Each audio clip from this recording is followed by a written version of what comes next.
साथियों, मैं संदीप और फिर आ गया हूँ एक नए टॉपिक के साथ करने आपसे बात in and only talkative Sandeep पर। भाई जितने अनफेयर इविक्शन इस सीजन में हुए हैं ना, बिग बॉस के इतिहास में उतने अनफेयर इविक्शन कभी नहीं हुए। चाहे आप बात करें जिशान की, बशीर की, अभिषेक की या फिर मृदुल तिवारी की। और भाई अभिषेक और मृदुल का इविक्शन तो सबसे ज़्यादा अनफेयर था।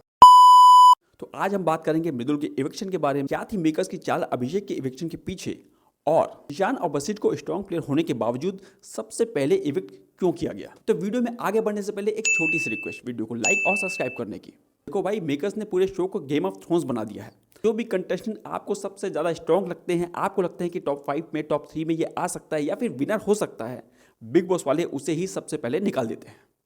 क्यों? सब टीआरपी का चक्कर है यार। अब स्ट्रॉन्ग कंटेस्टेंट को निकालेंगे तो टीआरपी तो बढ़ेगी ना। बिग बॉस के अंदर मृदुल का इविक्शन मेकर्स की एक सोची समझी चाल थी, इसीलिए मेकर्स ने मिड वीक इविक्शन कंडक्ट कराया। आप फैंस का दिल जीतेंगे और उनके वोट्स के आधार पर कोई एक बेघर हो जाएगा। वरना आपको लगता है कि इतनी फैन फॉलोइंग होने के बावजूद भी मृदुल को आप सीधे वोटिंग में इविक्ट कर सकते थे?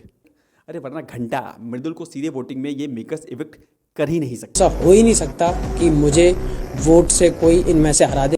देखो मृदुल के लिए कितनी बारीकी से मेकर्स ने चाल चली। मृदुल को बिग बॉस के अंदर लाना था तो सारे इंडिया से वोट कराए गए, लेकिन जब मृदुल का इविक्शन होना था तो बस 50 लोगों को घर में बुलाकर उनसे वोट करा दिए गए। और वहां अंदर जाने के बाद हमें वोटिंग करने बोला आप फ्री टू वोट हो, आप किसी को भी वोट कर सकते हो। बट हमको उन्होंने ये नहीं बताया कि अगर जिसको कम वोट्स मिलेंगे वो इविक्ट होगा। हमें ये बोला गया कि ये कैप्टेंसी टास्क है। और यहाँ भी मेकर्स खेल गए। मेकर्स ने ऑडियंस से झूठ बोला। हाँ, और मेकर्स ने यहाँ ऑडियंस से बोला कि ये कैप्टेंसी टास्क है, ना कि इविक्शन टास्क। और अगर हमको ये बोला गया होता कि जिसको कम वोट मिलेंगे वो इविक्ट हो जाएगा तो हम मृदुल को ही वोट करते, हम जीके को नहीं करते। आपको लगता है कि जिस बंदे की मिलियंस में फॉलोइंग हो, जिस बंदे को इतने सारे लोग प्यार करते हैं, उसे सिर्फ और सिर्फ 4 वोट पड़ेंगे? 1 2 3 4। आई थिंक मेकर्स ने यहाँ बहुत बड़ा वाला काटा है मृदुल का, और साथ ही साथ काटा है ऑडियंस का भी।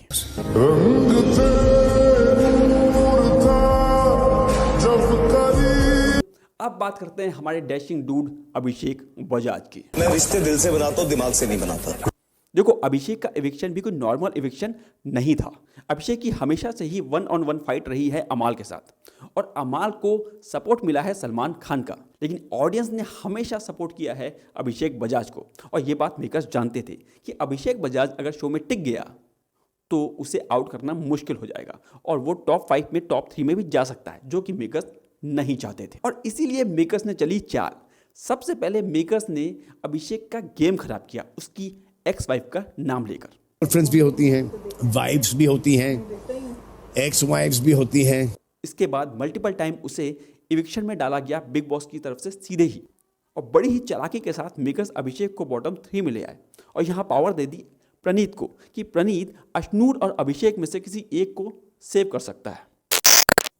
और प्रणीत ने अभिषेक को बनाया बाहुबली, खुद बन गया कटप्पा, और उसने किया पीछे से वार। भरोसा वही तोड़ता है जिस पे भरोसा होता है। वो तो हुआ है, धोखे तो खाए हैं।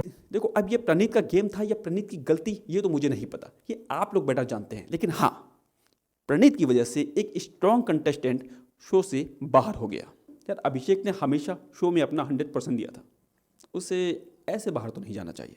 मैं नहीं जा रहा होता, तू जा रही होती ना, फिर क्या हो गया? अब बात करते हैं जिशान और बशीर के बारे में।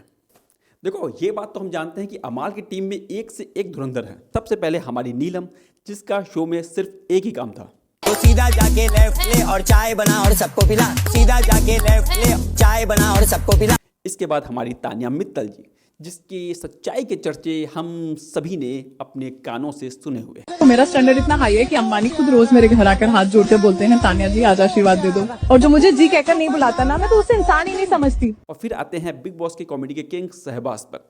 भाई जिसने ना शो में अमाल भक्ति में कोई कसर नहीं छोड़ी। वो आया ही इसलिए है कि अमाल को जिता सके। तो देखो अमाल की टीम में इन सब के अलावा केवल 2 ही बंदे ऐसे बचते हैं जो कि बहुत ही स्ट्रांग प्लेयर हैं और जो दिमाग से चलते थे, वो बशीर और जिशान। और मेकर्स से जानते हैं कि अगर अमाल को ट्रॉफी जितवानी है ना, तो इन दोनों को शो से बाहर करना बहुत ज़रूरी है। और इसीलिए जैसे ही मेकर्स को मौका मिला, मेकर्स ने सबसे पहले जिशान को आउट किया, और उसके बाद डबल इवेक्शन में बशीर को आउट किया। और अब अमाल की ट्रॉफी का रास्ता बिल्कुल क्लियर है। देखो, अगर आप शो को बड़ी ही बारीकी से देख रहे हो तो आपको इतना अंदाजा तो हो गया होगा कि मेकर्स ने शुरू से ही अमाल की साइड ली है और अब शो में अमाल और ट्रॉफी के बीच में सिर्फ और सिर्फ एक बंदा खड़ा हुआ है, वो है गौरव। देखो, हो सकता है कि प्रणीत टॉप 5 में हो, लेकिन मेकर्स नहीं चाहेंगे कि वो शो जीते। और जहां तक रही बात गौरव की, तो मेकर्स कोई ना कोई ऐसी चाल चलेंगे कि गौरव भी शो से इविक्ट हो जाए या फिर गौरव फिनाले में पैसों से भरा बैग लेकर बाहर निकल जाएगा। तो हमारा विनर बनता है कौन?